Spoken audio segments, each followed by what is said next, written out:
Bom dia a todos. É um imenso prazer que nós vamos começar essa nossa videoconferência de hoje e eu tenho o prazer de convidar para falar para a gente o Rodrigo Faleiro. O Rodrigo já é um amigo de 20 anos, de 11 anos. A gente se conheceu na fundação do Grupo Neurotrauma Brasil. Ele é membro fundador do Grupo Neurotrauma Brasil junto comigo. E o Rodrigo é um dos neurocirurgiões mais brilhantes que eu conheço. Ele é chefe do serviço de neurocirurgia do Hospital Estadual João 23 de Belo Horizonte. O Hospital Estadual João 23 é o único hospital de trauma da cidade de Belo Horizonte. Então, todo paciente com uma urgência neurocirúrgica vai para o hospital dele. Então, ele tem uma experiência fantástica em neurotrauma. Tem um CTI lá de 40 leitos, onde praticamente 30 pacientes têm monitorização da pressão intracraniana. Então, acho que a gente tem muito a ganhar hoje com a presença dele aqui. Rodrigo, está com você. Obrigado, Rui. Bom dia para todo mundo. Para mim é um prazer estar aqui, e ter sido convidado pelo Rui. Queria parabenizar o Rui por estar mantendo essas aulas online, estar se preocupando aí com a atualização científica dos seus residentes, da sua equipe. Então, eu queria parabenizar o Rui. O Rui sempre foi um líder aí nessa parte de científica, do Neurotrauma Brasil, do Departamento de Trauma, Então, é um prazer estar aqui com vocês. Eu assisti também, queria parabenizar o residente, o Caio, Eu assisti a aula dele de edema. Parabéns, ela é uma aula muito boa, é muito didática e muito atualizada.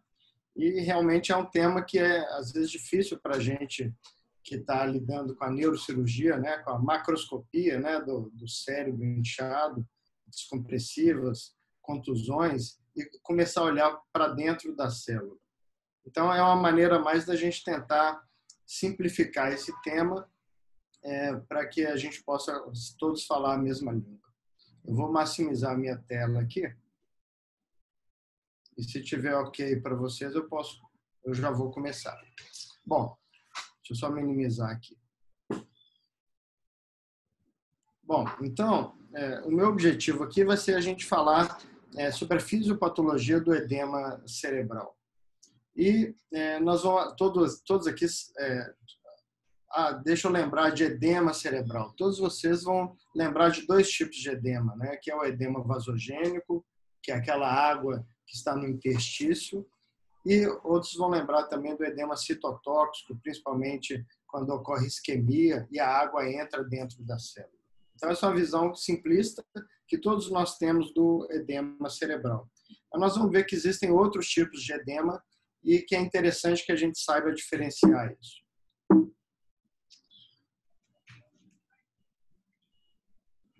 E tudo vem, quando a gente, a lei de Monro-Kelly, quando há o fechamento do crânio, a solidificação das suturas cranianas, o conteúdo intracraniano, ele vai ser constituído de tecido encefálico, mais ou menos 75%, o compartimento sanguíneo, mais ou menos 15%, e o conteúdo licórico de 15%. Esses três compartimentos têm que estar em equilíbrio. Sempre que houver aumento de um compartimento, vai ter a saída do outro. E é por isso que, às vezes, a gente vê uma tomografia e fala que os sulcos estão apagados, as cisternas estão apagadas, porque o líquor ele começa a sair quando há um inchaço cerebral. Mas aqui a gente já pode falar que situação que eu poderia ter o aumento do compartimento licórico. Então, os casos de hidrocefalia, a gente vai ter hipertensão intracraniana por causa de aumento do compartimento licórico. Que situação que eu poderia ter de aumento do compartimento sanguíneo? Eu posso dividir esse compartimento sanguíneo em dois tipos: compartimento sanguíneo arterial, compartimento sanguíneo venoso. Então, por exemplo, uma fratura com uma trombose de um seio transverso dominante. Muitas vezes o paciente vai ter hipertensão intracraniana por uma congestão venosa, ou seja, um aumento do compartimento sanguíneo venoso. Que situações que aumentariam o compartimento sanguíneo arterial? Então, a gente vai ver, o exemplo clássico é a perda de autorregulação. 70% do TCE grave perde a autorregulação, dando a hiperemia encefálica, que nós chamamos de brain swelling. Mas se a gente traduzir brain swelling, pode dar uma tradução errada de edema cerebral. Então, para mim, a tumefação encefálica por hiperemia, que é o brain swelling, não poderia ser traduzida como edema cerebral, que, como nós vamos ver, a definição simples de edema cerebral é água dentro do intestino. Embora a gente saiba que a hiperemia encefálica inicialmente é só compartimento sanguíneo arterial, mas tardiamente pode sim passar líquido para o tecido encefálico. E entrando aqui no tecido encefálico, que vai ser o objetivo da nossa aula. A gente vai ver situações que aumentam o compartimento encefálico às custas de edema, seja água intracelular, seja água no espaço extracelular. Se a gente olhar uma definição mais simples, se for lá no Wikipedia, vai falar, que a gente vai ler que edema cerebral é um acúmulo de fluido no espaço intracelular ou extracelular. Intracelular seria citotóxico, extracelular seria vasogênico. Então, essa é a definição simples que nós temos de edema cerebral. Mas, quase que obrigatório, para eu falar de edema cerebral, a gente tem que entender os constituintes da barreira hematoencefálica. Todos nós sabemos que a barreira é uma barreira de que os constituintes sanguíneos não passam livremente para o tecido encefálico. Então, essa barreira ela é constituída de vários constituintes anatômicos. Se a gente ampliar essa imagem, vocês estão vendo, vamos entender o que tem nesse slide aí. A gente vê aí em vermelho no centro, a luz do vaso. Então, aqui embaixo a gente vê uma artéria pial, depois ela vai ficando menor, ela vai ser chamada de arteríola. Geralmente a arteríola pré-capilar, ela que tem aquele esfíncter que responde ao pH do local para abrir ou fechar. É ela que vai inundar a rede capilar ou fechar a rede capilar, quando a gente está tratando medicamentosamente a hipertensão intracraniana. E na parte final aqui a gente tem o capilar. Ou seja, o que mudou do capilar para uma arteríola? Exatamente quando a célula músculo liso termina. Quando termina o músculo liso, essa região aqui é chamada de capilar. E aqui é que tem a nossa barreira hematoencefálica. Se a gente olhar da luz para dentro do tecido cerebral, nós vamos ver aqui a luz do vaso, aqui as células endoteliais. São células que elas são muito aderidas, são as tight junctions, que impedem com que a água passe livremente para o tecido cerebral. Tem uma célula de sustentação, que é o pericito, e os pés astrocitários. Nós vamos ver mais para frente que esses pés astrocitários têm um papel fundamental para a gente entender o edema cerebral e a passagem de líquido no cérebro. Mas agora eu queria fazer uma secção nesse nível aqui de capilar, uma secção transversal, e é essa a imagem que nós temos. No centro, a luz do vaso, onde tem o sangue. Aqui a gente vê uma camada de células endoteliais, olha como é que elas fecham completamente a luz do capilar. Depois eu tenho uma camada mais externa, que é a membrana basal. Membrana basal também, ela é uma membrana proteica que é como se unisse ainda mais essas estruturas. E por fora a gente ainda tem células que fecham essa luz do vaso. Em azul aqui os pés astrocitários e o pericito, célula de sustentação aqui em verde. Então nós vamos entender que essas setinhas aqui mostram que a tendência natural seria do líquido atravessar essa barreira.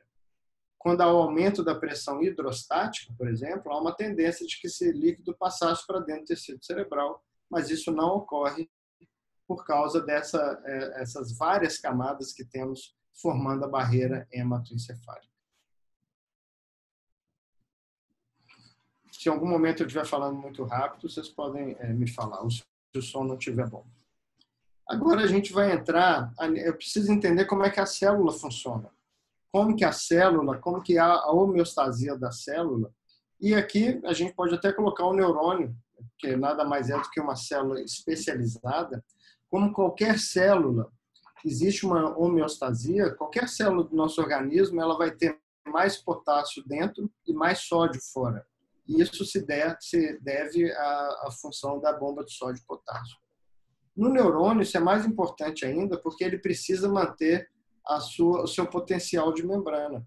Então, a gente vê que na fase de penumbra, por exemplo, em que é a falta de ATP para gerar essa potencial de membrana neuronal, ele perde a sua função, não por ter morrido, não por ter sofrido apoptose, mas simplesmente porque ele perdeu a capacidade de criar um potencial de membrana. Então, o neurônio é o exemplo clássico de uma célula que precisa manter essa homeostasia às custas de ATP. E ele é ávido, né, por glicose e oxigênio. O grande objetivo do atendimento inicial do trauma, quando a gente fala de ATLS, o ABCDE, a gente nada mais quer do que fazer com que o oxigênio chegue até a célula, no caso o neurônio. Por que tem a letra A? Exatamente para que o oxigênio entre dentro do organismo. Por que eu tenho a letra B? Tem 6 lesões lá com risco imediato à vida, pneumotórax hipertensivo, tamponamento cardíaco, pneumotórax aberto, hemotórax maciço, né? Por que eu tenho que tratar aquelas lesões? Porque o oxigênio que chega no alvéolo, se tiver um pneumotórax hipertensivo, por exemplo, um hemotórax, vai dificultar a chegada desse oxigênio ao sangue. Então, por isso que eu tenho que tratar aquelas lesões na letra B.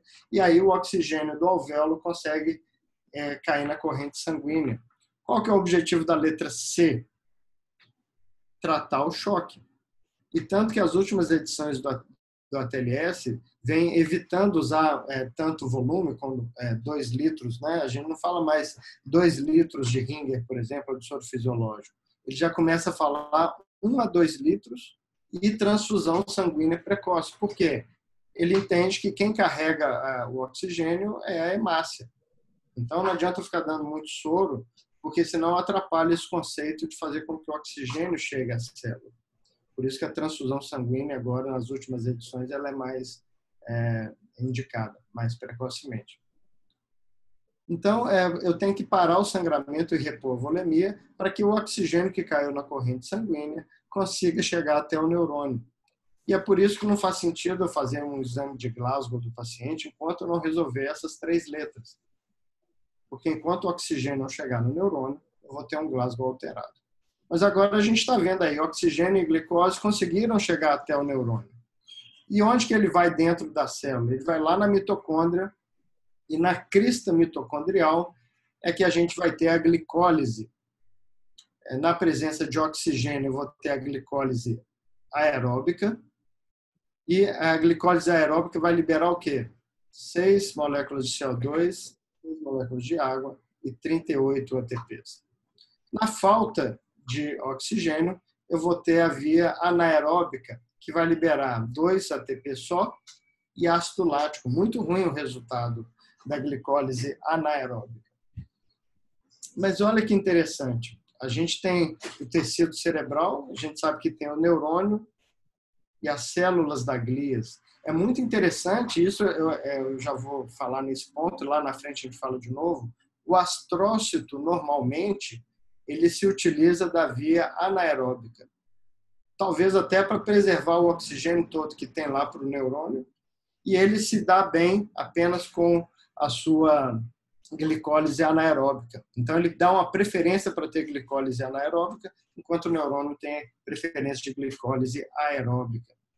E no trauma, nós vamos ver que quando há um impacto e todo o potássio sai do neurônio para o meio extracelular, a gente vai ver que quem faz a limpeza desse potássio do extracelular é o astrócito. Não é muito interessante no trauma eu ter um astrócito trabalhando muito, porque ele utiliza glicólise anaeróbica, vai liberar muito ácido lático, causando acidose, e nós vamos entender que por isso que o astrócito ele incha, porque junto com o potássio que ele come, entra água também. Eu sei que ficou complicado esse assunto que eu entrei aqui agora, mas lá na frente nós vamos voltar nele de novo. Agora eu quero só explicar que o astrócito utiliza a glicólise anaeróbica e o neurônio glicólise aeróbica. E ali está a nossa bomba de sódio e potássio, ali na membrana. E essa bomba de sódio e potássio, ela precisa daqueles ATPs que foram liberados pela glicólise para ela manter jogando sempre essas bolinhas verdes para fora, as bolinhas verdes é o sódio e as bolinhas vermelhas ficarem dentro da célula, que é o potássio. Interessante que para cada 3 moléculas de sódio que ele joga para fora, entram 2 de potássio. A pretinha ali é cloro que vem junto com o potássio. Então, essa é uma homeostase interna. Para manter essa homeostase, ela só se dá com gasto de energia. Então, essas bombas trabalham ininterruptamente. Vamos sair do meio de dentro da célula agora e entrar no nosso tema básico, que seria o edema cerebral. Já que nós falamos de barreira hematocefálica e da célula, e como que a bomba de sódio e potássio funciona. A classificação do edema, Clatso, né, nos deu 2 tipos de edema. O edema citotóxico, ou celular, e o vasogênico. O citotóxico também pode falar de edema isquêmico, porque em situações que falta oxigênio, né, para os neurônios, a bomba de sódio e potássio ela vai imediatamente parar de funcionar. E o que acontece quando ela para de funcionar? Mais para manter a homeostasia, o potássio ele sai da célula e o sódio entra para dentro da célula, causando um equilíbrio iônico. Mas junto com o sódio, a água entra dentro da célula, inchando a célula. Esse é o edema citotóxico. Interessante que podemos dar manitol, dexametasona, que eles não conseguem tirar essa água de dentro da célula. O outro tipo de edema, vasogênico, a gente pode ver nessa figura aqui, houve alguma ruptura daquela barreira hematocefálica, ou por lesão das células endoteliais, ou da membrana basal, dos pés astrocitários. O fato é que o plasma está conseguindo escapar para o tecido cerebral e vai... Oi? Olá, ok? Tranquilo. E vai acumular no interstício. Esse seria o edema vasogênico. Fishman introduziu um terceiro tipo de edema, que ele chama de edema intersticial.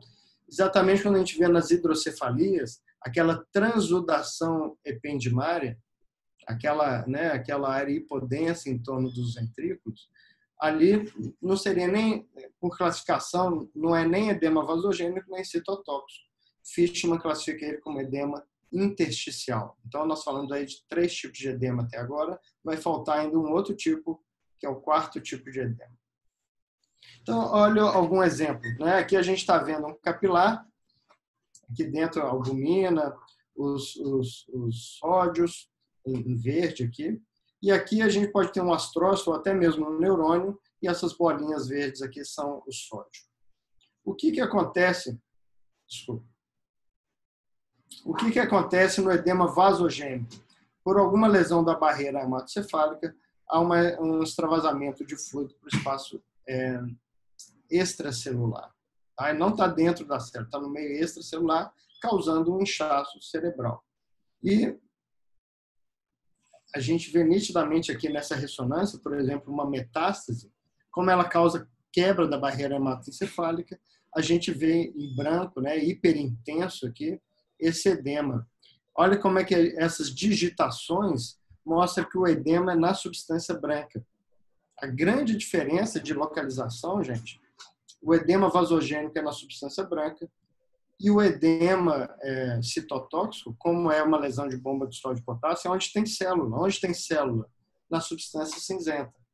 Então, quando eu vejo aquelas áreas vasculares isquêmicas, território cerebral médio, por exemplo, aquela isquemia toda principalmente em área de substância cinzenta.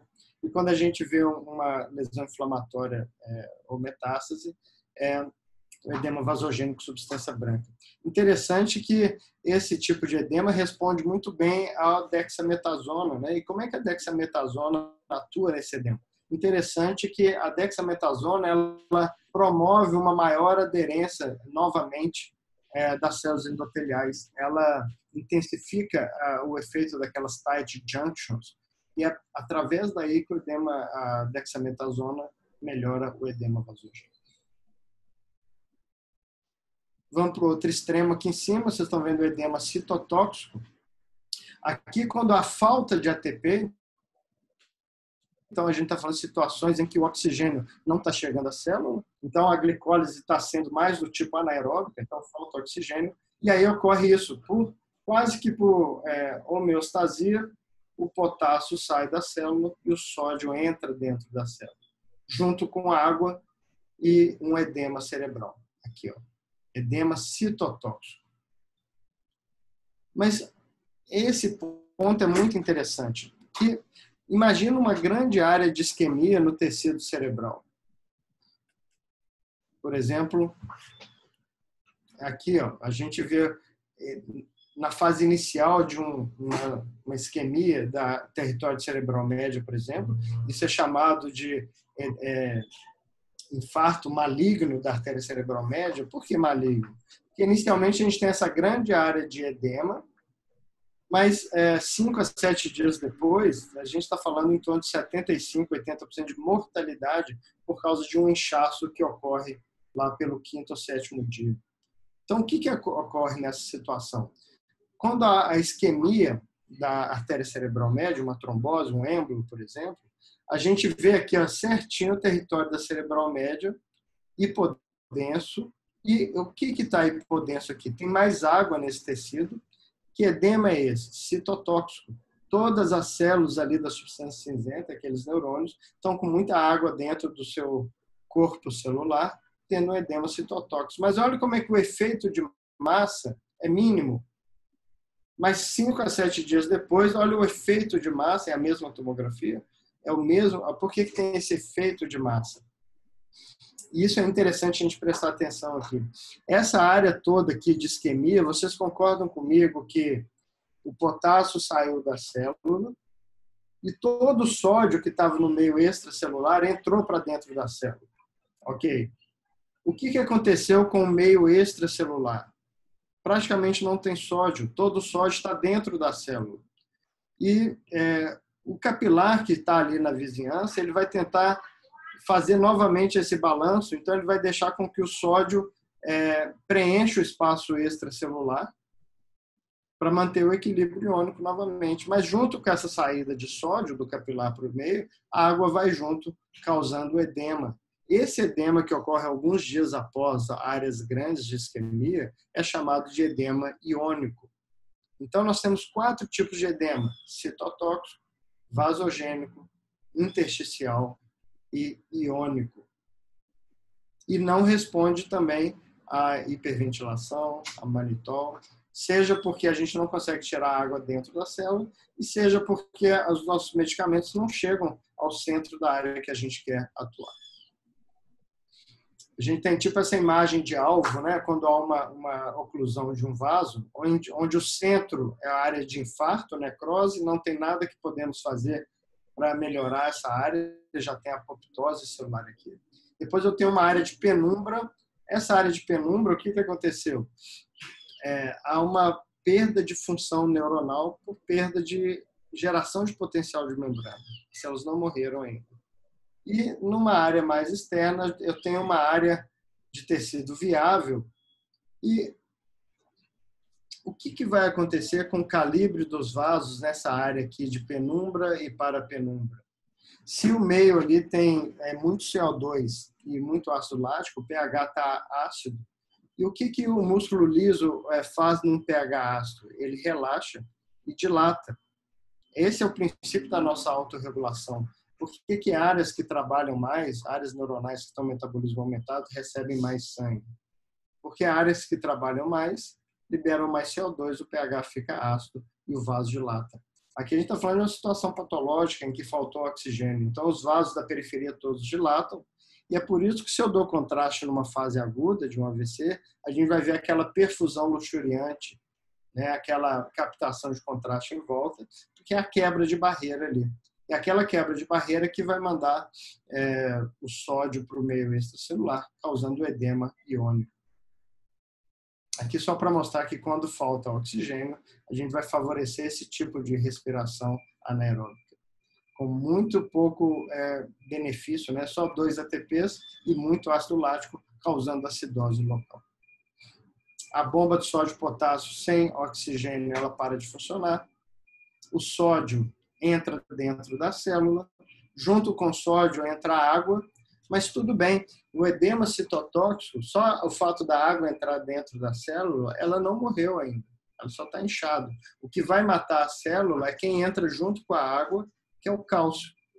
O cálcio dentro da célula ele é muito lesivo, porque ele vai ativar a via da caspase, liberando as enzimas lisossômicas, causando apoptose celular.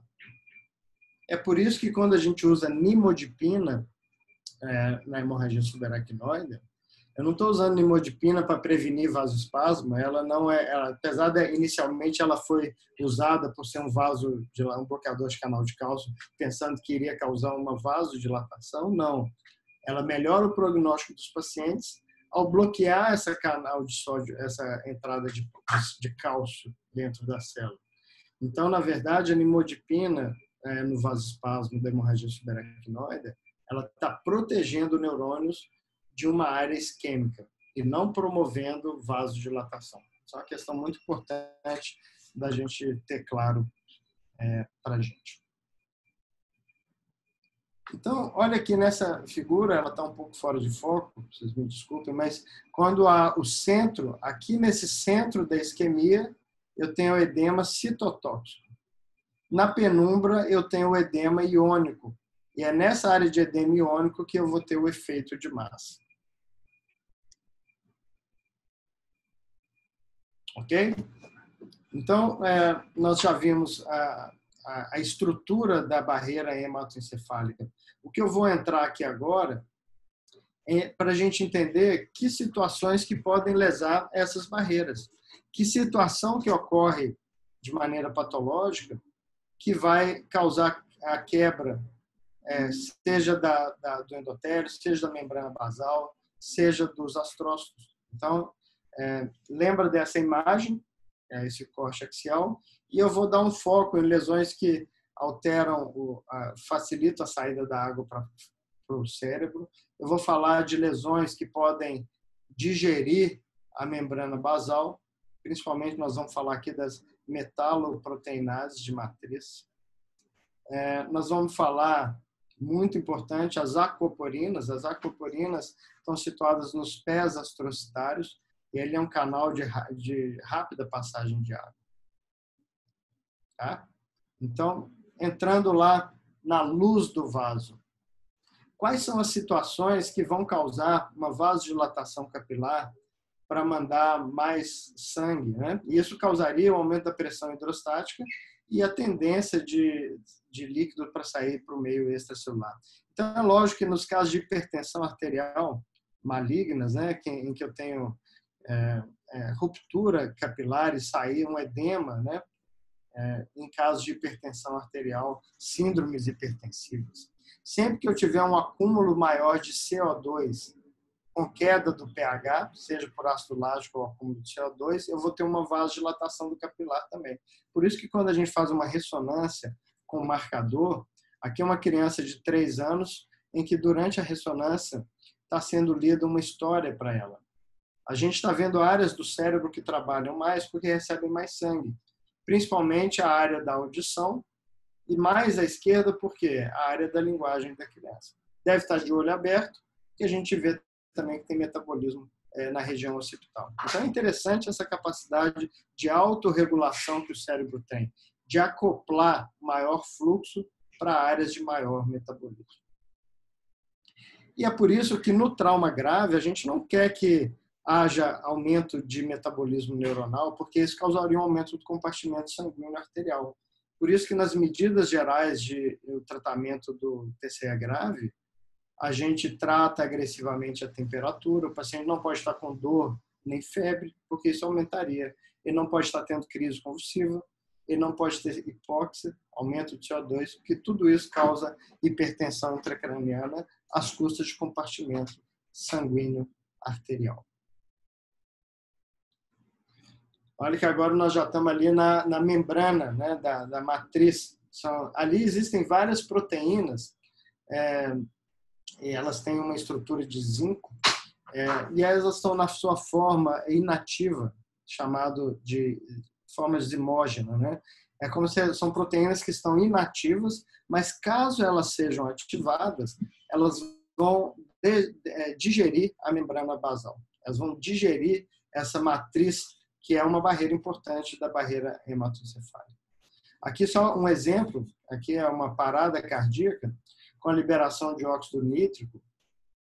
Eles vão ativar essas prometaloproteinases em metaloproteinases 1, 2 e 9. Principalmente a metaloproteinase 9, que vai alterar, digerir a membrana basal, alterar a permeabilidade. Então, não só na parada cardíaca, mas no trauma, nós temos uma hiperativação dessa metaloproteinase 9 com digestão da matriz, que é uma barreira importante da barreira hematoencefálica. Então, às vezes, a gente não entende porque, após aquele trauma, aquele paciente está com muito edema cerebral. Ou principalmente no trauma repetitivo, né? A gente sempre vê no trauma do esporte, por que aquele primeiro trauma, às vezes, não causou grande problema, mas um segundo trauma, num período muito curto, pode causar um edema cerebral maciço. Isso tem a ver com a hiperativação dessas metaloproteinases e da aquaporina 4, que ocorreu no primeiro impacto. Entrando aí na aquaporina, a gente está vendo que lá no fundo elas estão presentes nos pés astrocitários. Na verdade, existem 3 subtipos de aquaporina e a aquaporina 4 é a mais importante para a gente. Mas é interessante como ela surgiu. Na verdade, esse Peter Agre, ele ganhou o Prêmio Nobel de Química em 2003, quando ele estava estudando os grupos sanguíneos, os grupos RH. E nos grupos RH sanguíneos ele identificou uma proteína que pesava 28 kilodaltons. Então ela ficou muito tempo sendo chamada de proteína 28K. Proteína 28K.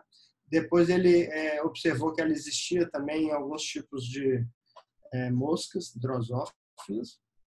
E quando faz uma coração específica para a aquaporina, aí a gente vê uma microscópia corada para a aquaporina 4 e vocês veem que todos os astrócitos se coram, mostrando que o astrócito, mais de 95% da superfície dos capilares é de aquaporina 4. Então, lembra lá daquele corte da barreira hematocefálica a nível capilar? Olha um astrócito aqui, olha o seu pé astrocitário, como é que ele está sempre em contato com os capilares.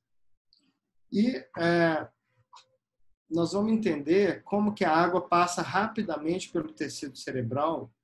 Na verdade, ela não passa através do meio extracelular, e sim através dos pré-astrocitários. E esse seria o verdadeiro canal chamado de glinfático, né? Porque é da glia e semelhante à da linfa, por exemplo, que não tem canais linfáticos no cérebro, mas tem canais glinfáticos. Então, aqui a gente vê aqui, aqui em cima, o canal, a via glinfática, né? E é por isso que a água ela passa da artéria livremente até a sua drenagem venosa. E essa passagem livre é através principalmente desses pés astrocitários. E essa aquaporina nada mais é que um canal que só permite passagem de água. É um poro que permite a passagem rapidamente de água. E, de novo, aqui a gente vê no caso de uma parada cardíaca, mas o trauma funciona aqui também, a liberação de glutamato, a ativação dos receptores NMDA, o que facilita a entrada de cálcio dentro da célula. E isso vai causar uma hiperativação da proteína aquaporina 4 em todos os pés astrocitários. E rapidamente a água atinge o tecido cerebral. Não só pode ser o meio extracelular, mas talvez rapidamente intracelular, que é o edema cerebral. A aquaporina ela tem papel importante tanto para o edema vasogênico quanto para o citotóxico.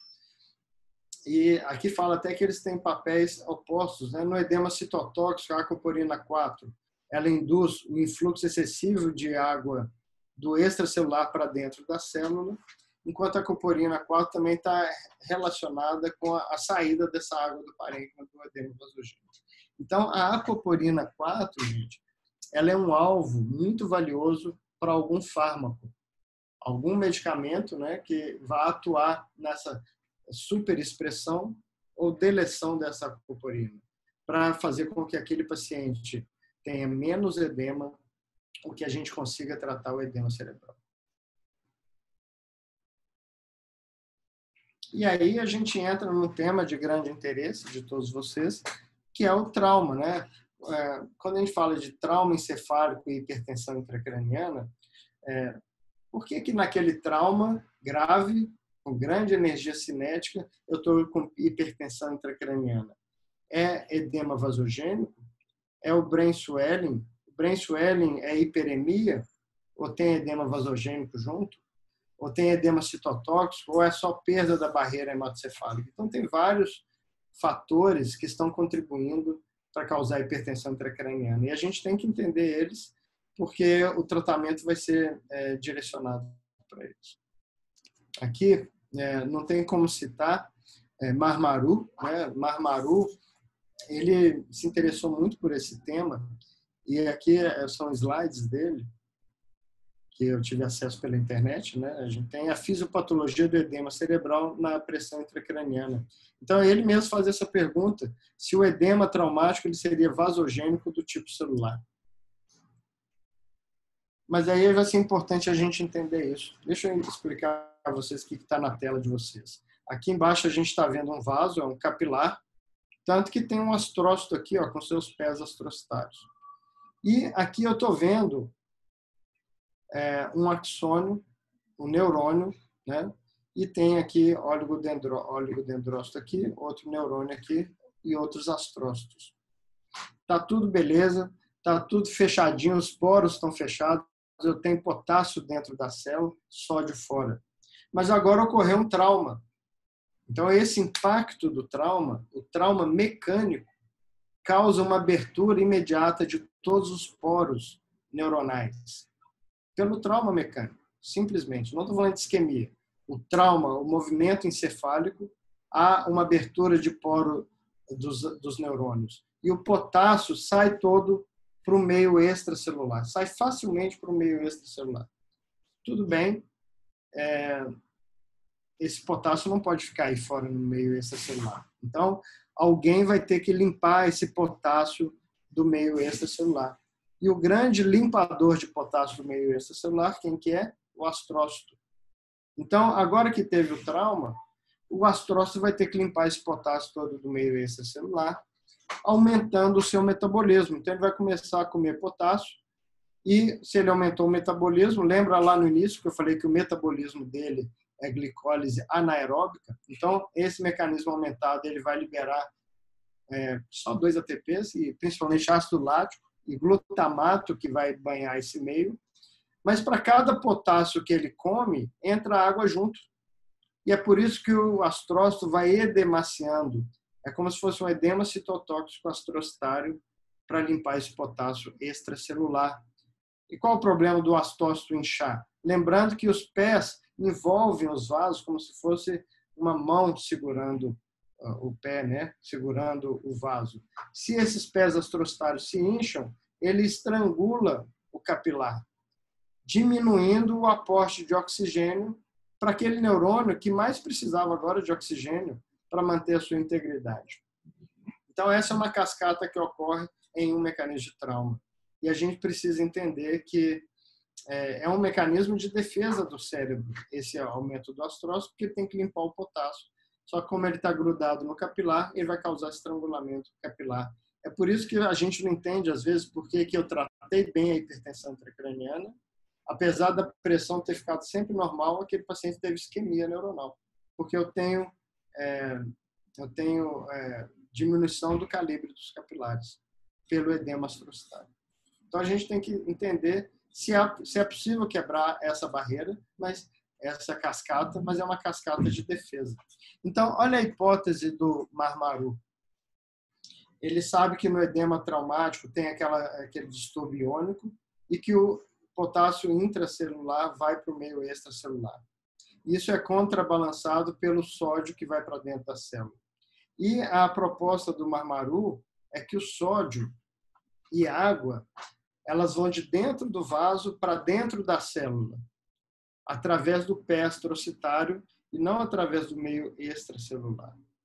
Então, é isso que é a proposta dele. Ele quer falar que a água do capilar vai para dentro da célula através do pé astrocitário, não passando pelo meio extracelular. E como é que ele fez esse estudo?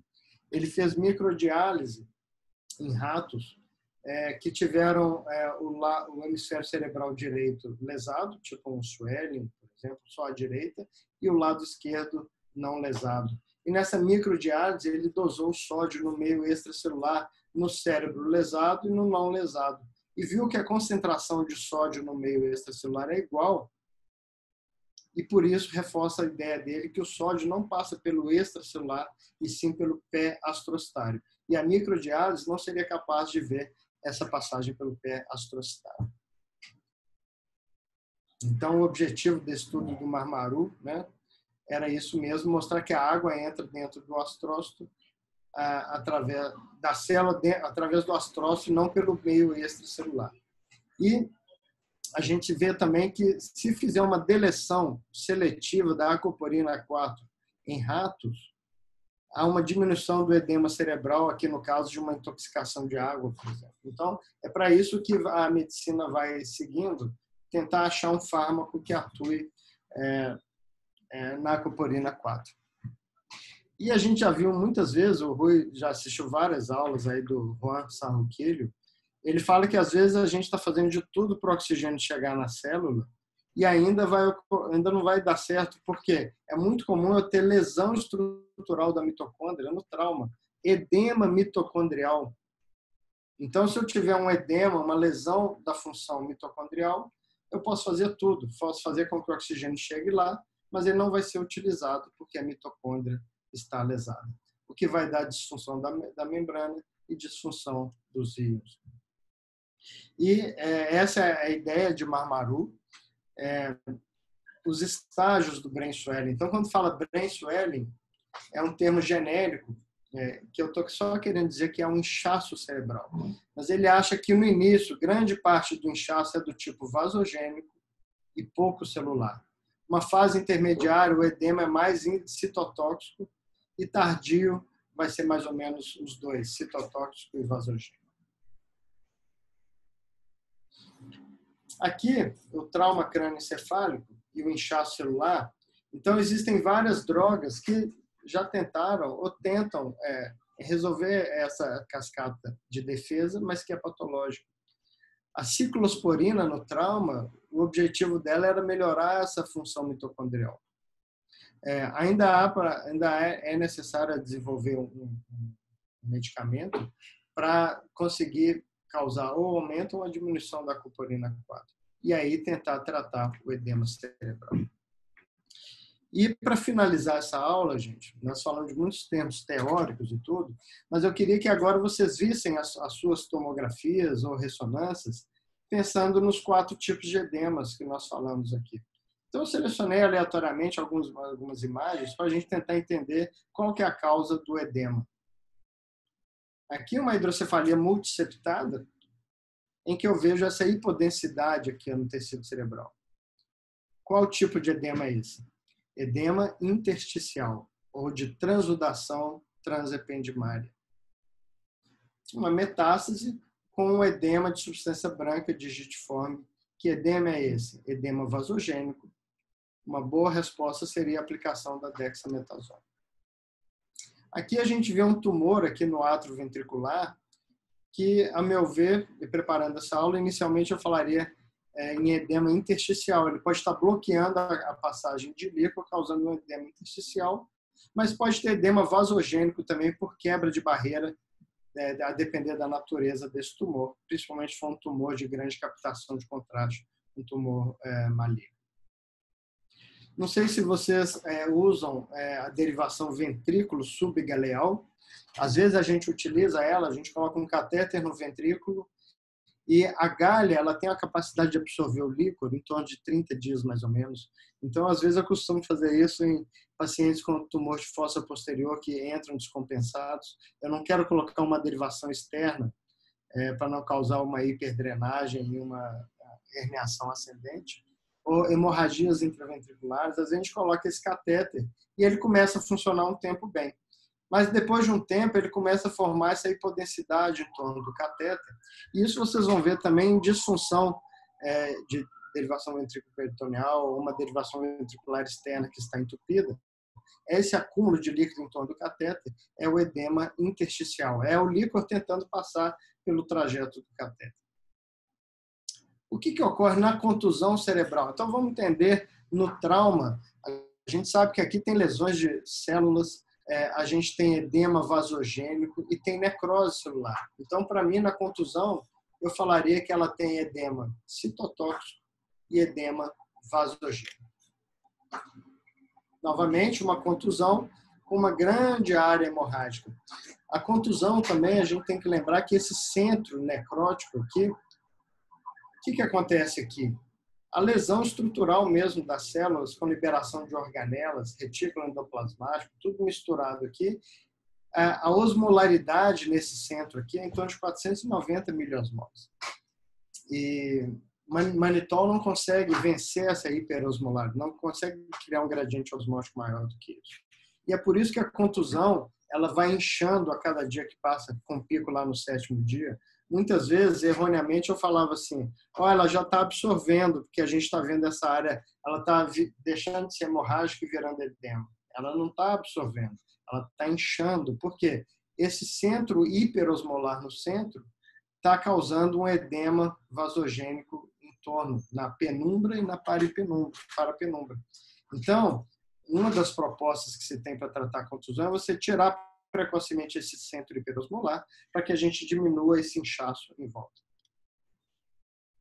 Aqui as complicações após craniectomia descompressiva. Uma complicação muito comum são os distúrbios do fluxo licórico. Inicialmente a gente tem a coleção subdural na primeira fase, depois vem a hidrocefalia. E esse edema aqui é o quê? Intersticial, transudação transependimária. Como é que eu vou resolver ele? Resolvendo a circulação licórica. Não é dando manitol e não é dando dexametasona. Aqui uma lesão por arma de fogo com fragmentos aqui dentro. Um pós-operatório, né? A gente precisa citar, né? Aqui é uma janela muito pequena, né? Foi feito um debridamento, mas ao mesmo tempo deixou sem osso. A meu ver, isso não foi feito, não é uma craniectomia descompressiva. Mas só para a gente entender o que deve ter nessa hipodensidade. Deve ter tido morte neuronal, então edema citotóxico. E deve ter lesão de barreira hematocefálica, edema vasogênico. Aqui, uma complicação tardia de uma descompressiva, hidrocefalia, com esse edema, que edema é esse? Intersticial, distúrbio de circulação licórica. Uma paciente que no trauma teve aqui uma lesão de clivos e o paciente em coma, apesar de não ter um grande hematoma. E olha que interessante se olhar aqui no perfil como é que a artéria basilar está hiperdensa. Aqui na axial eu vejo a artéria basilar hiperdensa, não foi dado contraste, com essa hipodensidade na ponte. Então, esse paciente tem uma lesão isquêmica na ponte. O que está causando essa hipodensidade? Edema citotóxico. Aqui, um outro caso em que quando você não faz uma craniectomia descompressiva. Então, aqui talvez alguém tenha abordado uma contusão, mas na verdade não recolocou o osso.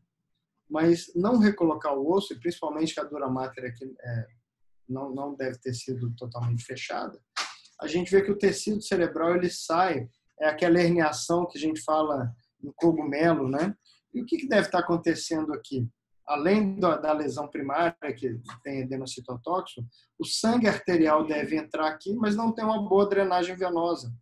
Então, há um aumento do compartimento sanguíneo venoso nessa região, o que vai impedir desse cérebro voltar para dentro.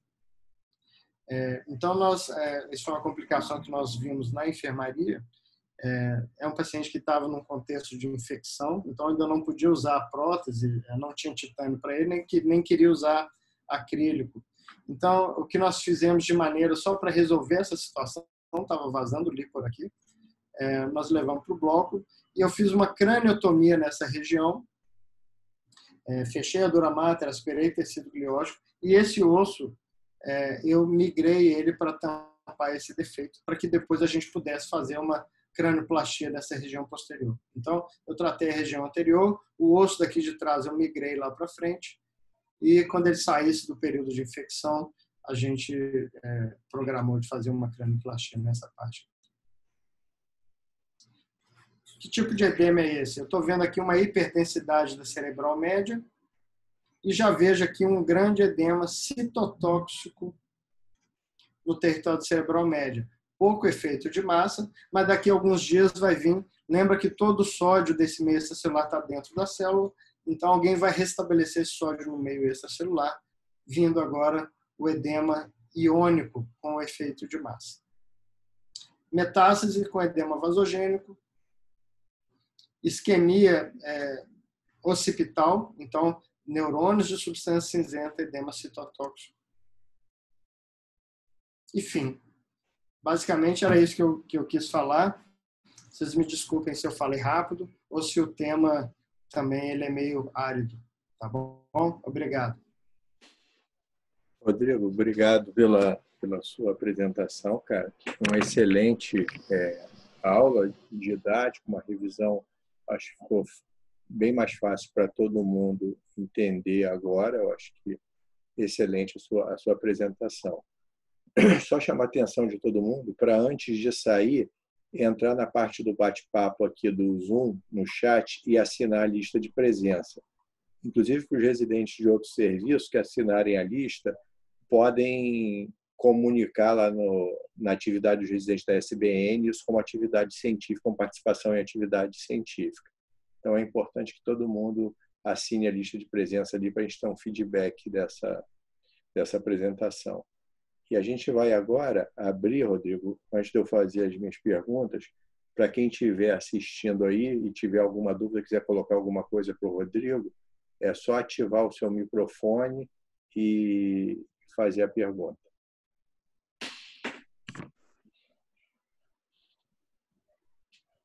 Doutor Rodrigo, o senhor me ouve? Tudo bom, Caio? Oi, doutor Rodrigo, tudo bem? Eu sou Caio Ferreira, sou residente de serviço. Fiz a apresentação, aquela revisão na semana passada sobre edema cerebral. Primeiramente, queria agradecer a menção no começo da aula. Uma honra, reconhecimento do senhor. Muito obrigado por ter assistido a aula semana passada. Segundo, eu queria parabenizar pela excelente revisão, uma aula muito completa. Muito bom que a gente possa participar desse tipo de apanhado como professor da categoria do senhor. Tem algumas perguntas para o senhor, né, quanto à aula, especificamente, que são curiosidades também que eu fiquei ao longo da apresentação.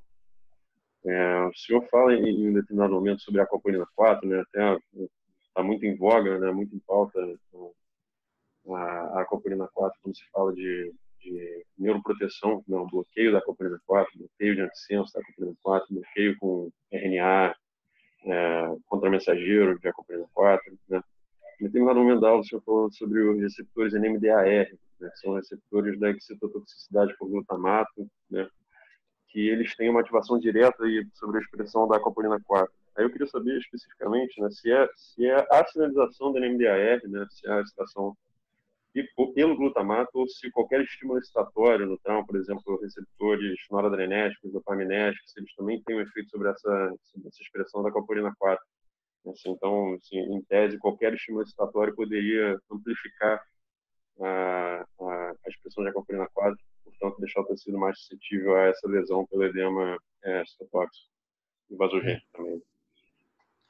Cara, interessante sua pergunta, porque assim, a gente não, na literatura a gente não acha muito uma resposta direta para isso, não, sabe? A gente sabe que a NMDA é uma das vias, mas parece que o trauma ou a isquemia por si só causa uma hiperativação da aquaporina 4 mas nem sempre eles sabem a via correta.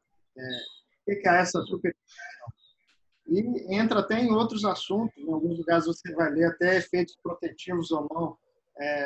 Por que as mulheres teriam menos edema? Então, tem alguém que fala de papel hormonal em relação a isso.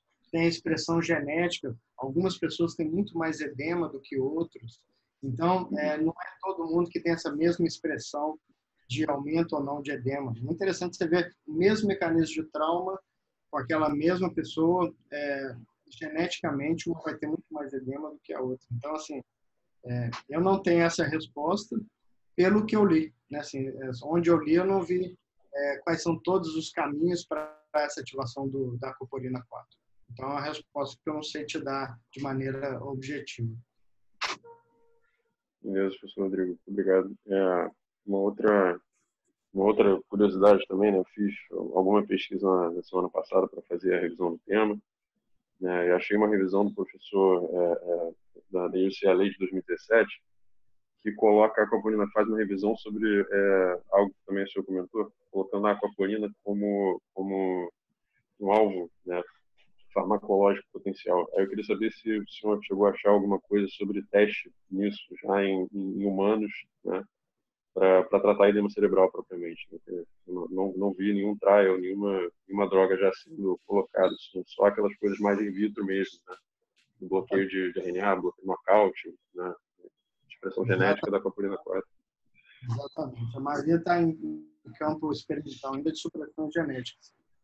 Também não li nada sobre nome ou sobre um trial atuando na aquaporina 4. Mas o grande alvo aí do trauma atual é realmente descobrir essa medicação. Com certeza, com certeza. Uma última pergunta também que eu tenho para o senhor, Rodrigo, é a questão quando você fala da zona de penumbra, né, que a zona de penumbra é uma zona de maior suscetibilidade iônica, né? Eu trabalho no laboratório de neurofisiologia também, durante bastante tempo a gente pesquisou o papel das conexinas, né, do acoplamento neuronal nessas regiões de sofrimento perilesional, né, principalmente a zona de penumbra, que é aquela zona de tecido viável que ainda está em mudança do perfil de expressão proteico, do perfil de expressão molecular, né? E eu queria saber se o senhor sabe alguma coisa sobre se o senhor leu, né, nessa revisão sobre a sobreexpressão dessas conexinas, né, que são essas proteínas de acoplamento neuronal nessas zonas de penumbra, né, se elas têm algum papel no trauma especificamente e no edema cerebral, como a gente está falando. Não, também não. Também não. E realmente você está vendo, assim, principalmente vocês que acabaram de chegar, né, da área da graduação, na neurofisiologia, tem muito mais coisa lá, né? Tem muito mais vias que podem ser aumentadas ou diminuídas, né? E realmente, assim, eu sou, enquanto neurocirurgião, Caio, eu tenho pouca esse é o meu conhecimento, na verdade, de edema, assim, é o que eu estudei e tentei simplificar para passar, mas realmente a minha lida diária não é muito na parte assim molecular para poder, talvez você vai ter até mais gabarito do que eu nessa parte por ter acabado de trabalhar aí na neurofisiologia. Mas realmente assim, a minha experiência é mais da literatura do que eu li sobre isso. Eu não li também de medicamentos que são possíveis de manipular isso, não. São mais aberturas que nós temos de canais de tratamento por edema cerebral. Essa aula também parte mais da minha dúvida, né? Coisas que me deixavam angustiados de ver o edema e de não saber como tratar ou o que eu podia fazer para tentar adiar. Então, o estudo foi mais para tentar simplificar. Eu aprendi, na verdade, quando eu fiz essa aula, eu aprendi desse edema iônico, eu não sabia dele, achei muito legal ele. Eu aprendi muitas coisas nessa aula que mudou a minha maneira de enxergar as tomografias e de tratar. Mas voltando assim, foi útil para mim enquanto neurocirurgião ali da lida do paciente politraumatizado, né? Mas com certeza seria interessante se a gente tivesse, Rui, alguém da neurofisiologia da área básica, com certeza ia acrescentar muito mais dados específicos nesse assunto. Certo. Maravilha, doutor Rodrigo. Muito obrigado pelas respostas. São mais curiosidades mesmo também que eu fiquei pensando ao longo da sua apresentação. Muito obrigado mais uma vez. Alô, doutor Rodrigo? Oi, Tom. Tudo Opa, bom dia.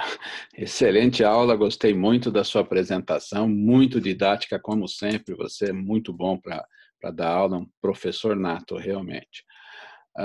E como você mesmo fala, a gente como neurocirurgião, a gente gosta muito de resultados. Toda essa via, esse meio que a gente tem de identificar aí, a gente se bate um pouquinho.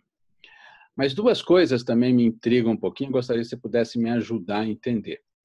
Uma das coisas é toda essa bomba do sódio que você coloca, apresenta, e isso a gente entende. Então, às vezes, quando eu fico na dúvida, quando a gente faz o nosso salgadão, e aonde que esse sódio pode piorar toda essa cascata que você falou hoje para nós aí, entendeu? Então, eu sei que tem o efeito direto dentro do vaso, etc., mas assim existem algumas contradições quando a gente fala, né, que eu estou dando mais sódio para o meu paciente.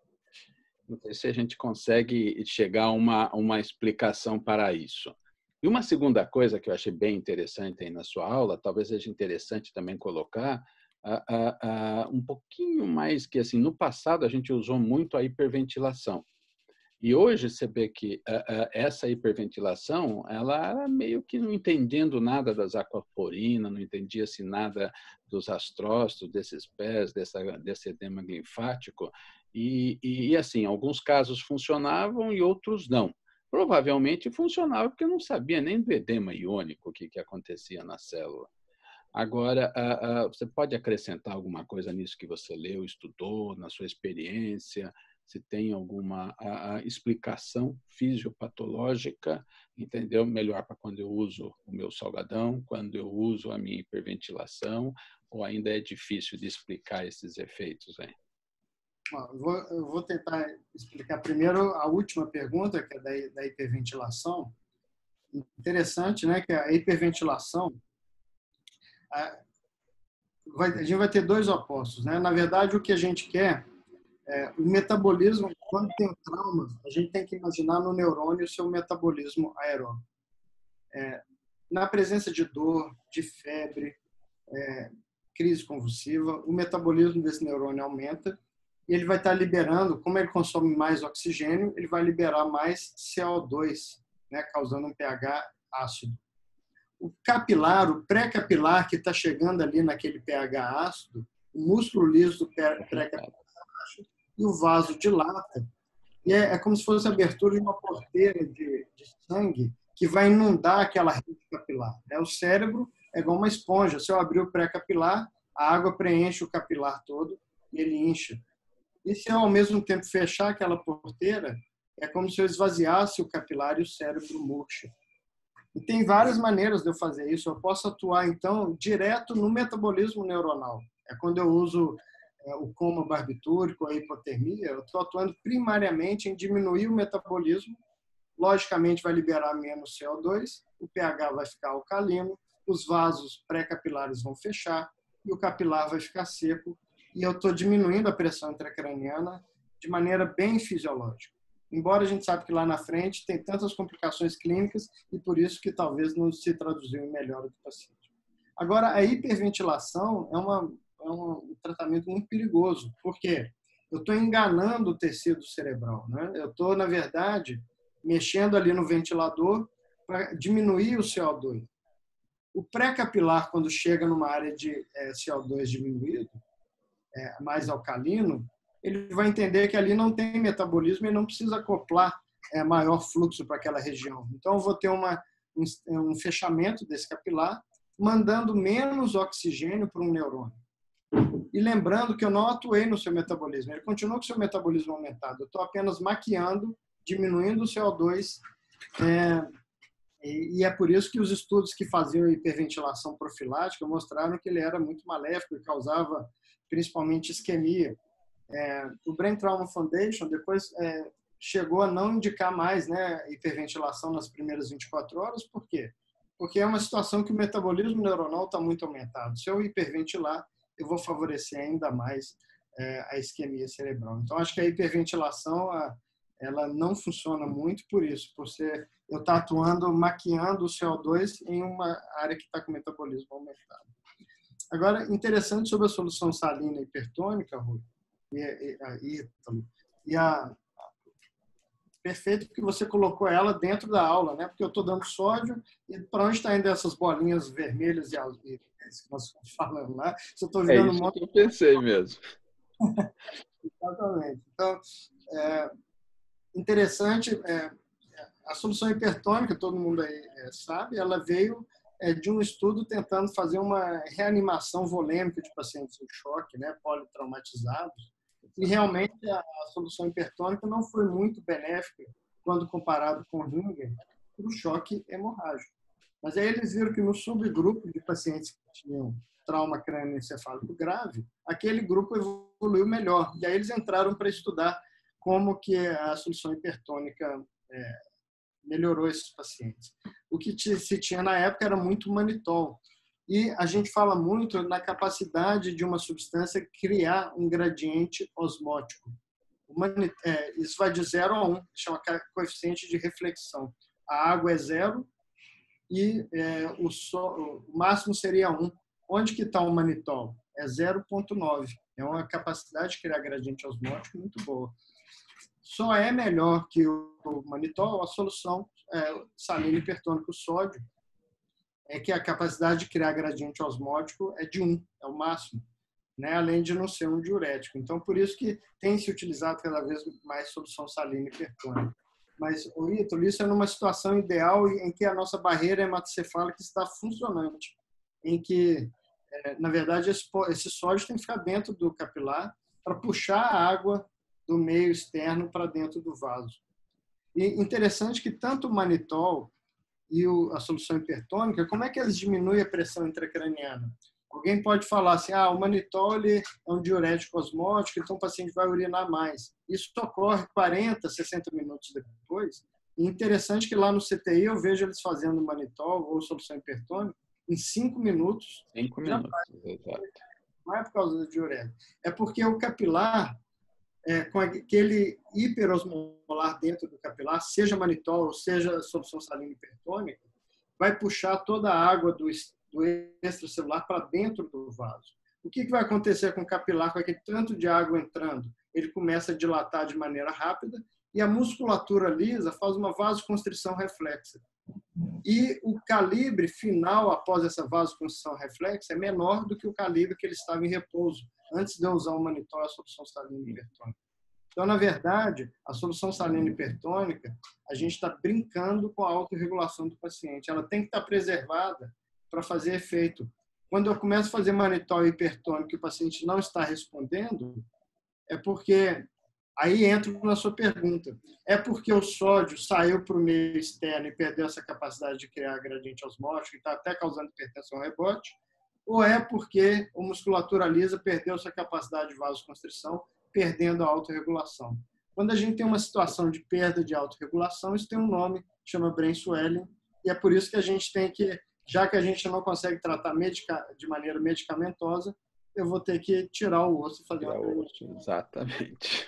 Então, falar se a solução salina hipertônica não está funcionando porque o sódio, a barreira hematocefálica está quebrada e o sódio foi para o meio extracelular levando água, o manitol pode fazer isso também, ou se é porque a capacidade de vasoconstrição, de autorregulação, se perdeu, e isso é um número muito alto, 70% do TCE grave perde essa autorregulação. Não sei se o Rui também acrescenta algo. Eu acho que essa colocação do Rodrigo é fantástica, é muito importante essa compreensão.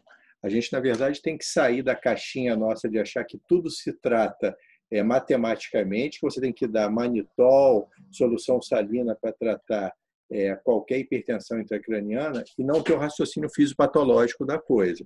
É exatamente o que o Rodrigo falou. A solução salina hipertônica, seja ou o manitol, da mesma forma que a hiperventilação, você só deveria usar quando o doente tem uma autorregulação ok, que ela não está quebrada, porque ela atua exatamente na arteríola pré-capilar, diminuindo o volume sanguíneo intracerebral e, com isso, diminuindo a hipertensão intracraniana, e não por um efeito direto da molécula em si.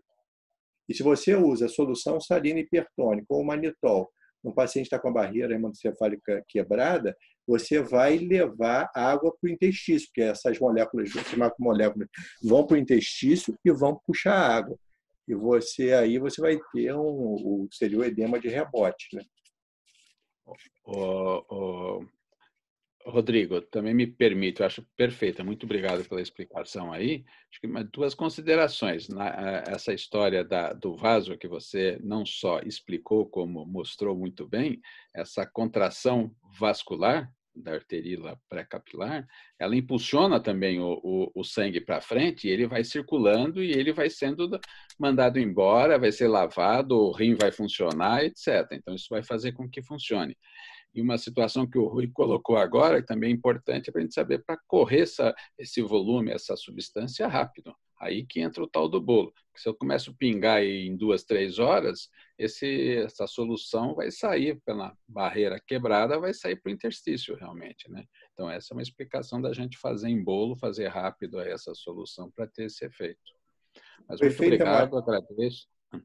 O efeito é exatamente esse, ele é maior quando você faz em bolos, porque você aumenta na arteríola pré-capilar o volume de forma rápida. Então, aquela arteríola ela dilata e, reflexamente, ela fecha. Eu acho que é exatamente isso aí, Ítalo, que você falou. O manitol, ou solução hipertônica, não pode ser feita assim, empiricamente, né? Às vezes a gente encontrava prescrições assim, de paciente no politraumatizado, em coma, sem vaga no CTI para monitoração da PIC, com pressão de manitol de horário. 6 horas. Então, a única maneira que vocês vão fazer a solução hipertônica ou manitol sem o paciente estar com o monitor da PIC, a única maneira que nós vamos fazer é naquele paciente que está morrendo. Qual que é o paciente que está morrendo? O paciente que está herniando, uma pupila midriática. E é por isso que ontem, na aula lá a aula do Raul, a grande maioria das perguntas das pessoas lá era sobre solução hipertônica, solução sapona no pré-hospitalar, porque a ambulância lá do pré-hospitalar ela tem que ter o seu monitor, as soluções hipertônicas, no paciente que estiver anisocórico. Se o paciente é politrauma, está em choque, é contraindicado usar o monitor, né? Porque é um diurético. Então, aí por isso que nós precisamos ter aqui no SAMU de Belo Horizonte, eu já dei uma aula lá para eles e eles têm lá a solução hipertônica na sua ambulância. Não sei como é que é aí no Rio, em São Paulo, mas é interessante que eles tenham, porque nem sempre eles vão poder fazer um monitor no paciente que está em choque hipovolêmico. E exatamente isso. É importante a gente ter em mente que, como diz a Brain Trauma Foundation, que esse tratamento é um tratamento de resgate naquele paciente que está herniado ali, se ele não tem uma monitorização da pressão intracraniana. Porque o mecanismo de ação dele é diminuir o fluxo sanguíneo, o volume sanguíneo intracraniano e, consequentemente, o fluxo sanguíneo cerebral. Então, indiretamente, essa é uma terapêutica isquemiante cerebral, que você só pode se valer dela quando o risco daquela herniação, daquela hipertensão intracraniana é maior do que o risco da isquemia transitória que ela pode causar. Não é um tratamento que você pode vulgarizar e generalizar, usar assim sem sentido e sem razão. Perfeito. Rodrigo, deixa eu te fazer uma colocação aqui. Eu posso entender que o edema iônico é uma fase evolutiva do edema citotóxico? Ele faz parte da fisiologia do edema citotóxico? O edema citotóxico sempre precede o edema iônico ou ele pode existir independente um do outro? Eu entendi isso em áreas... Para ocorrer o edema iônico, eu acho que tem que ser uma grande área de tecido cerebral isquêmico, porque eu tenho que ter um grande volume de sódio que saiu ali do meio extracelular para ir para o intracelular. Então, eu não sei se pequenas isquemias, por exemplo, um infarto lacunar, se teria um edema iônico depois, nem sempre a gente tem um edema ali em volta, né? Então, eu entendi mais que os edemas iônicos ocorrem em grandes áreas de isquemia cerebral, que é o edema maligno da artéria cerebral média. Mas eu acho que sim, sempre que você depleta o sódio do extracelular para o intracelular, vai seguir o edema iônico. Talvez algumas maneiras sejam imperceptíveis, né? Mas quando a área de isquemia é grande, a gente vai ter aquele edema com provável herniação do tecido cerebral. Uma outra coisa é que a gente, como cirurgião, a gente não lida muito com isso. Mas você leu alguma coisa sobre o papel da glibenclamida no tratamento desse edema iônico? Eu li da glibenclamida e achei muito interessante, sim, na contusão cerebral, né? Então, a glibenclamida, quando a gente tem aquele impacto sobre o cérebro, ali naquela área central de hemorragia da contusão, ali tem ruptura das organelas, das células e tudo. Mas na área de parapenumbra, na área de penumbra, me desculpa, a célula endotelial ali, ela vai ter uma hiperexpressão de receptores de sulfonilureia, que é o SUR1 e fator de necrose kappa-beta, se eu não me engano. Essa hiperexpressão vai fazer com que entre mais sódio dentro do endotélio, junto com água, e isso vai dar ruptura endotelial. E é por isso que a contusão ela progride, é a progressão hemorrágica de uma contusão.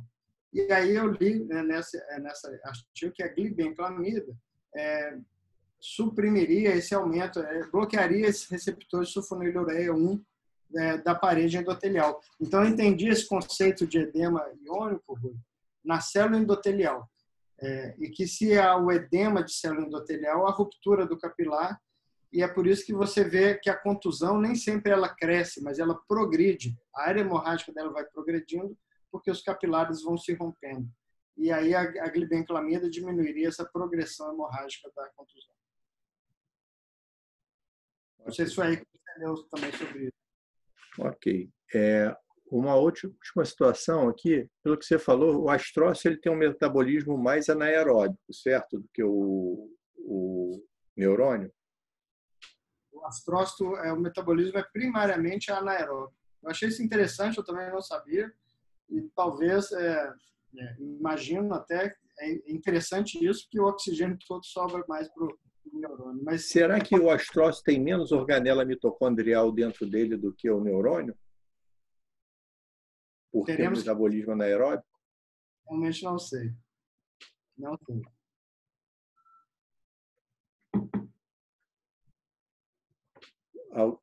Alguém quer colocar mais alguma coisa para o Rodrigo? Eu queria fazer... Fala, eu queria fazer um comentário. Primeiro, parabenizar o Rodrigo. Rodrigo, eu fiquei com o Rodrigo 1 ano lá em Belo Horizonte, para quem não sabe, no início da residência, depois eu vim para o Rio, né?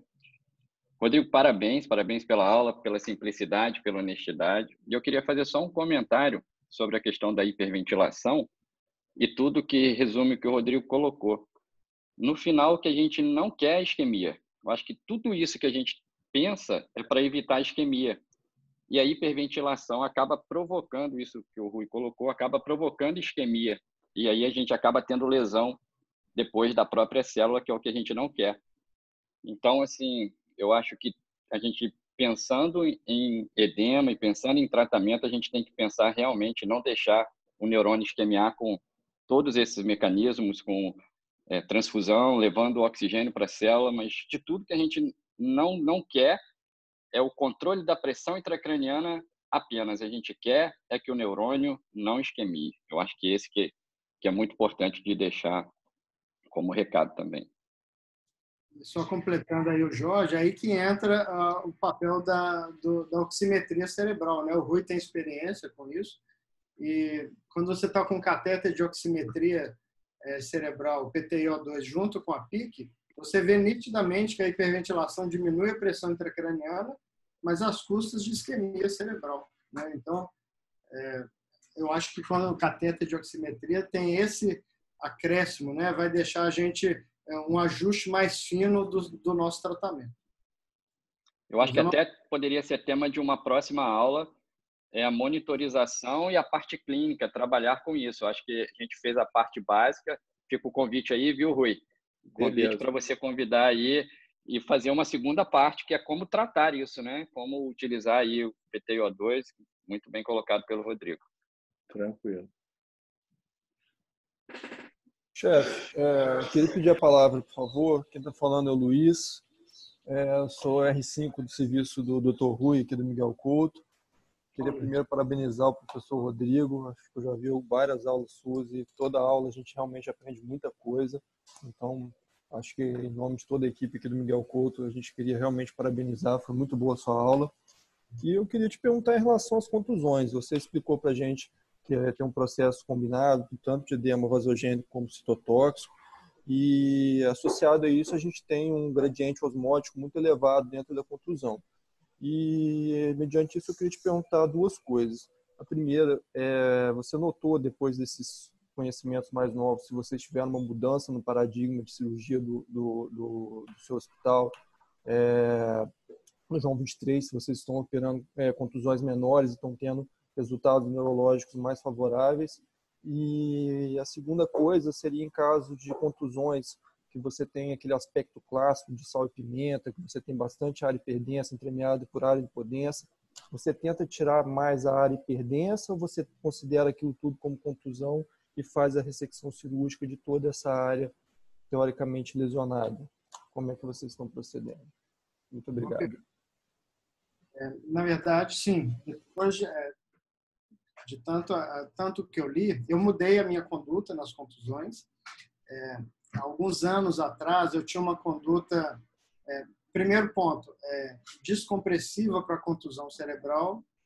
Eu não gosto, eu não faço, porque os estudos mostram que a descompressiva faz com que a contusão aumente, a não ser que você faça descompressiva mais a drenagem da contusão. Eu estou querendo dizer assim, a drenagem do centro da contusão, ele é muito importante. Eu acho que eu falei o número 490 de osmose, mas acho que é 390, que é o centro da contusão. E ali, quando você entende que o trauma foi muito importante, que rompeu as organelas, e elas estão, é uma amálgama de proteína ali no meio, aquilo ali é muito hiperosmolar, 390. E parece que o manitol, solução hipertônica, eles conseguem fazer um gradiente próximo a 340. Então, por mais que você faça manitol e solução hipertônica, você não consegue puxar aquela água. Pelo contrário, aquele centro hiperosmolar está puxando a água do em volta, né, para aquela área. Então, a contusão, ela não, eu falava até que ela estava absorvendo, na verdade, ela está inchando porque tem aquele centro, como se fosse uma metástase ali, né, aquele centro com quebra de barreira, puxando a água para perto. Então, isso lógico que não veio de mim, né? Eu já vi várias aulas do Sarruquilho com essa ideia, vários artigos, né? Eu só adotei essa mudança pessoal minha de tentar ser mais agressivo nas contusões.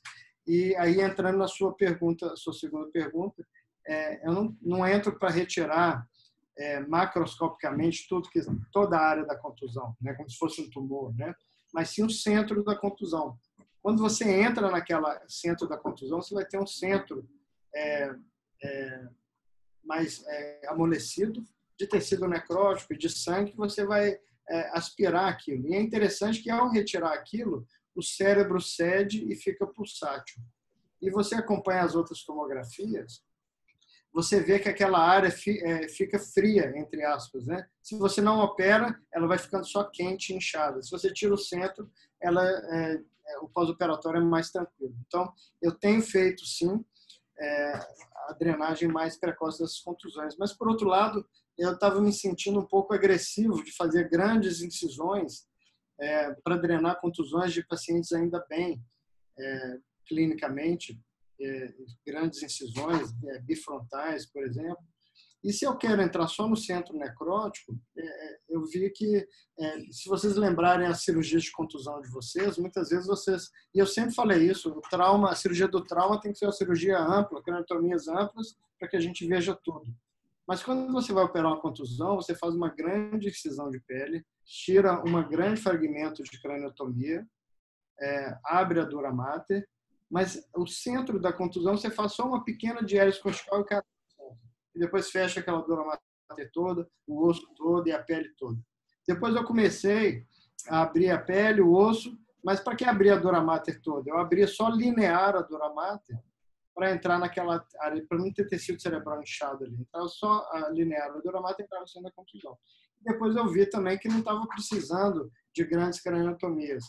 Então, como a maioria das contusões são frontobasais e ponta de temporal, a gente tem dois acessos minimamente invasivos para essa região, que é a supraciliar ou a minipteronal. Então, não estou falando que isso ninguém deve seguir essa conduta, né? Eu acho que depois eu tenho que apresentar isso. O Rui não gosta muito dessa conduta, eu sei. Então, vocês não façam isso aí. Mas a ideia é que, a minha ideia é de fazer craniotomias menores para chegar ao centro da contusão e tentar esvaziar esse centro da contusão. Agora, se você vai fazer um acesso menor, como é que vai ficar o controle do sangramento? Pior. Então, isso acho que só é válido se você puder associar uma iluminação melhor, puder associar um microscópio.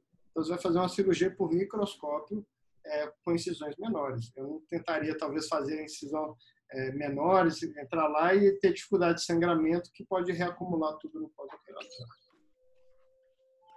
Entendi, muito obrigado. Mas só para resumir, então, teoricamente não é nem a área hiperdensa, nem a área mais hipodensa. Você vai entrar no meio da contusão e tirar aquele centro necrótico. É aquilo ali que seria o alvo da sua cirurgia.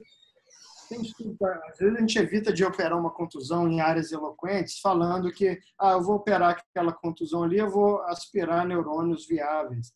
E esse artigo da glibenclamida, da contusão, mostra que a área de parapenumbra, que teoricamente nem está na contusão, vai ter uma superexpressão também eles vão ter apoptose tardia, aquelas células. Então, você tenta observar contusões que você não operou, porque estava em área eloquente, que no pós-operatório você vai ver uma área de malácia maior do que o centro da contusão. Então, aquela área de penumbra e parapenumbra, alguns acham que já está fadado a ter apoptose. Então, mesmo em área eloquente, eu tentaria tirar o centro da contusão. Olha só, no início da minha experiência, eu era extremamente conservador com as contusões, principalmente nas contusões do hemisfério esquerdo, porque eu sempre ficava na dúvida, achando que aquela área hipodensa tinha célula viável, tecido cerebral viável ali, e que eu poderia acrescentar um déficit aos pacientes. Então, eu passei de uma fase mais conservadora, aceitando limites maiores de contusão, até a fase cirúrgica inicial, onde a gente tirava só aquela área hemorrágica. Então, às vezes, eu preferia associar uma descompressão só com a retirada daquela área hemorrágica que aflorava até a corticalidade, se ela era mais subcortical. Se eu não via nada, eu só descomprimia o paciente. E a gente acompanha o professor Sarruquilho já há bastante tempo, e a gente já viu várias aulas dele, onde ele mostra trabalhos japoneses muito interessantes, que fizeram estudo com perfusão nessas áreas de contusão, e que esses estudos de perfusão mostram que toda a área hipodensa de uma contusão é uma área silenciosa, é uma área já morta. Então, não tem tecido viável naquela área hipodensa, em torno daquela área salpicada de sangue ali, ou que você tenha um hematoma contusional. Então, a nossa orientação hoje é para fazer uma lesectomia, pegando essas margens, deixando 1 milímetro, no máximo aí, 2 milímetros de margem de tecido hipodenso, para você podendo fazer uma ressecção mais incunha dessa área.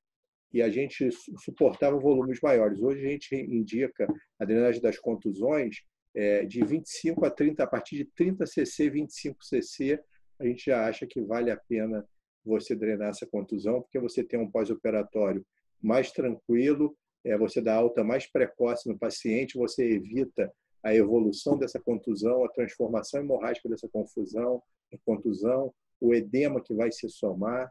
Então, a gente é bem mais agressivo hoje com as contusões cerebrais do que a gente era no passado.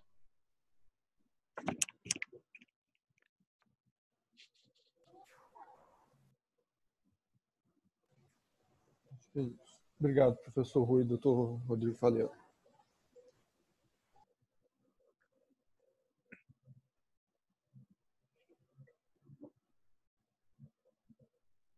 Alguém tem mais alguma colocação? Gente, só lembrando a vocês que a gente vai dar um intervalinho e às 10 horas o professor Igor de Castro, da Universidade da Geórgia, vai falar para a gente aqui nesse mesmo canal sobre as dicas e truques para você fazer uma cirurgia minimamente invasiva da junção tóraco-lombar de uma forma melhor e mais pessoal, bem mais tranquilo, para a gente poder tirar todas as dúvidas, perguntar para ele todos os detalhes sobre essa cirurgia. Então, está todo mundo convidado aí para as 10 horas reentrar nessa sala e assistir o Igor falando para a gente. Obrigado, Rui. Obrigado a todos aí também. Falou, Rodrigo. Obrigado, professor. Obrigado pela aula. Boa, gente. Um abraço.